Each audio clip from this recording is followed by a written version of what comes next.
बेयावनो जोंनि पाटाबारि ओनसोलनि रायजो राजा आरो मुलुगनि साफ्रोमबो सुबुंनिसिम आंनि गोसो गोरबोनि अननाय आरो सिबिनाय बावहरनाय जाबाय। दिनै भारतनि गाहाय मन्त्रि नरेन्द्र मदि सारनि जोनोमदिनजों लोब्बा लाखिनानै दिनै मेगा भेक्सिन डे हिसाबै दिनै भेक्सिन होनाय जे सोलिगासिनो दङ। जोंनि पाटाबारि डिसिनि सिङाव थानाय हांमा बाजारनि साब सेन्टाराव दिनै बे भेक्सिन जे हाबाफारि बियो सोलिगासिनो दङ। जे जोङो बयबो सुबुङानो कर'ना भाइरासनिफ्राय बारग'नो थाखाय जोङो बयबो 18 बोसोर बैसोनि गोजौआव थानाय साफ्रोमबो रायजो राजा बिथांमोना भेक्सिनखौ लानांगौ। मानो होनब्ला जाय बेमारा जायोब्ला जोङो बारग'नायनि खुनु राहा गैया। दा बेनि थाखायनो साफ्रोमबो रायजो राजा बिथांमोना लैहोर लैहोर फैनानै बे भेक्सिनखौ लानो थाखाय आं खावलायहरनाय जाबाय। जे दिनै गासैबो मुलुगावनो कर'ना भाइरासनि जे बेमार, बे बेमारा साग्लोबनानै गोबां सुबुङा दिनै खहा जालांदों। सोरबाया गावनि आंगो फिसाखौ खोमाना लादों, सोरबाया गावनि आंगो फिसायखौ खोमाना लादों। दा बेनिफ्राय जों बारग'नो थाखाय जे भारत सरकारा जे जोंनो मोनसे बिना फैसानि जे ट्रिटमेन्ट अर्थात भेक्सिन लानो थाखाय दिनै खावलायदों। दा बेनि थाखायनो आंबो पाटाबारिनि चेयारमेन जानानै नोंथांमोनखौ गुरै खावलायदों जाहाथे साफ्रोमबो रायजो राजा बिथांमोना मानसिफोरनि बांसावनाय रावफोरखौ लानानै जाहाथे भेक्सिनखौ लायालासिनो थाया।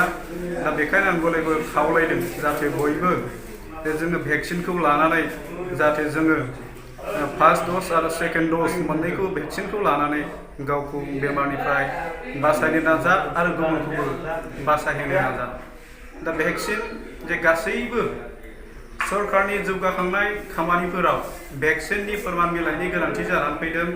थांनाय 12 अक्ट'आव चिरांनि डिसिनि सारा गासै चिरां डिस्ट्रिक्टआव थानाय डिसिनि चेयारमेनफोरखौ लिंनानै जे मोनसे सावरायमेलनि गेजेरजों जे जोंखौ खावलायहरदों जे गावबागाव डिसिआव थानाय साफ्रोमबो रायजो राजाफोरखौ भेक्सिन लानायनि जे हाबाफारि अर्थात भेक्सिन लानो हानायनि सुजुग सुबिदाखौ खालामनानै होनांगौ होननानै खावलायदों। बे हिसाबै आं बेखायनो खावलायदों जाहाथे साफ्रोमबो रायजो राजा बिथांमोना भेक्सिनखौ लाफैयो आरो बे भेक्सिना गासैबो जौगाखांनाय सरकारनि आसनिफोरनि जे मोननो गोनां सुबिदाफोराव बियो मोनसे फोरमान बिलाइ जानानै फैगोन।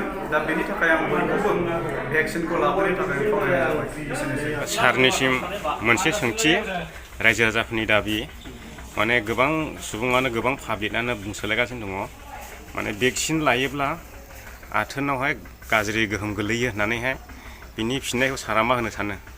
बेथ' मानसिनि माने अपप्रचार, बियो सैथो नङा। जोंनि पाटाबारियाव 800 जन मानसिया भेक्सिनखौ लाबाय, दिनैसिम बेबायदि प्रमान गैया। आंनो निजे लाबाय, आं दिनैसिमबो बेबायदि खुनु जेंनायाव गोग्लैयाखै। दा बेफोरो आंनि थाखाय माने आंनि बिजिरनायाव माने नंखाय। आरो किसुमाना होनदों 2 बोसोरनि उनाव थैयो। खिन्थु दिनै भारतआव 70 क्र'र मानसिया दिनै भेक्सिनखौ लाबाय।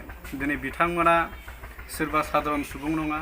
दिनै बिथांमोना देशखौ सालायग्रा दिनै आर्मि, मिलिटारि, साख्रियाल, SSP, anganwadi worker, teachers, professor, lecturer, doctor, ASHA कर्मि गासै मुलुगनि जायफोर बिथांमोना दिनै भेक्सिनखौ लाबाय, दिनै बिथांमोना दिनैसिमबो थैयाखै।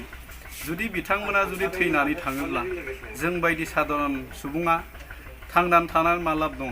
दिनै बिथांमोना देश सालायग्रा हिसाबै दिनै बिथांमोना जुदि थैयोब्ला जोंखौ सोर सालायगोन? जोंखौ सोर माने देहा बिफानाव सोर जोंखौ जोथोन लागोन? जोंनि फिसा फिसौखौ सोर फोरोंगोन? दा गतिके बेफोरो गासैबो नंखाय।